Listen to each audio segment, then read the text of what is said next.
એનો મારા ખાલી જાઓ ગુજરાત પોલીસ નો ગણિત નો આપણો આ પહેલો લેક્ચર છે બરાબર। હવે ગણિત તો ગણિતમાં શું આવશે ભાઈ? તો અંક આવે બરાબર। અને અંક કયા છે? તો ભાઈ 0 થી લઈને 9।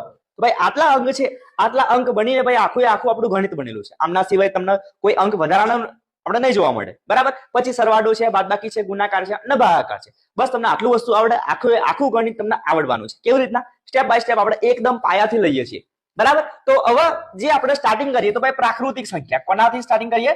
પ્રાકૃતિક સંખ્યા, એને આપણે નેચરલ નંબર કહીએ છીએ, અને આપણે n વડે દર્શાવાય। શાના વડે દર્શાવાય? n વડે। તો પ્રાકૃતિક સંખ્યામાં શું આવશે? તો ભાઈ 1 થી લઈને અનંત આવશે। શું આવશે ભાઈ? 1 થી લઈને અનંત પ્રાકૃતિક સંખ્યા, એને n વડે દર્શાવાય છે।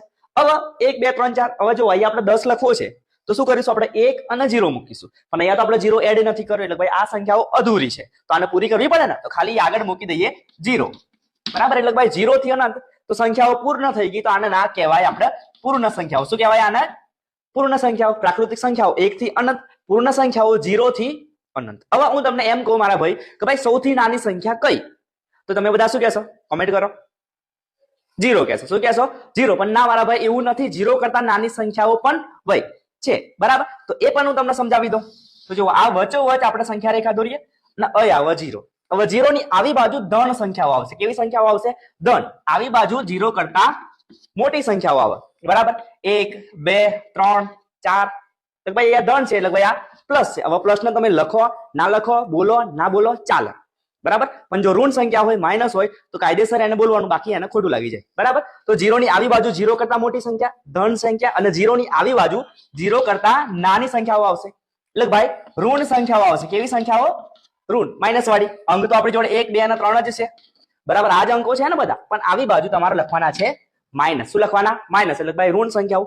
0 ની આવી બાજુ મોટી સંખ્યા, આવી બાજુ નાની સંખ્યા। જેમ જેમ આવી બાજુ જઈએ એમ સંખ્યાઓ મોટી થાય। 0 કરતા 1 મોટી, 1 ના કરતા 2 મોટી, એમ મોટી થાય। અને એનાથી વિરુદ્ધ ભાઈ આવી બાજુ જઈએ એમ સંખ્યાઓ નાની થાય। હવે જો 0 કરતા -1 નાની, -1 કરતા -2 નાની, -2 કરતા -3 નાની। તો તમને અહીંયા ડાયરેક્ટ જ ખબર પડી જાય ભાઈ આવી બાજુ જેમ જવાના એમ સંખ્યાઓ નાની થવાની। તો અહીંયા હું તમને કહું કે ભાઈ -100 અને 0, આમાં મોટી સંખ્યા કઈ?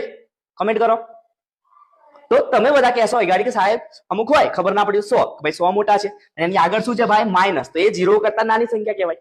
હવે અહીંયા જુઓ -1 અને -2 માં નાની સંખ્યા કઈ? તો -2, મોટી -1 બરાબર। તો આ એકદમ બેઝિક છે, હજુ આનાથી સ્ટેપ બાય સ્ટેપ આપણે આગળની તરફ શીખીશું બરાબર।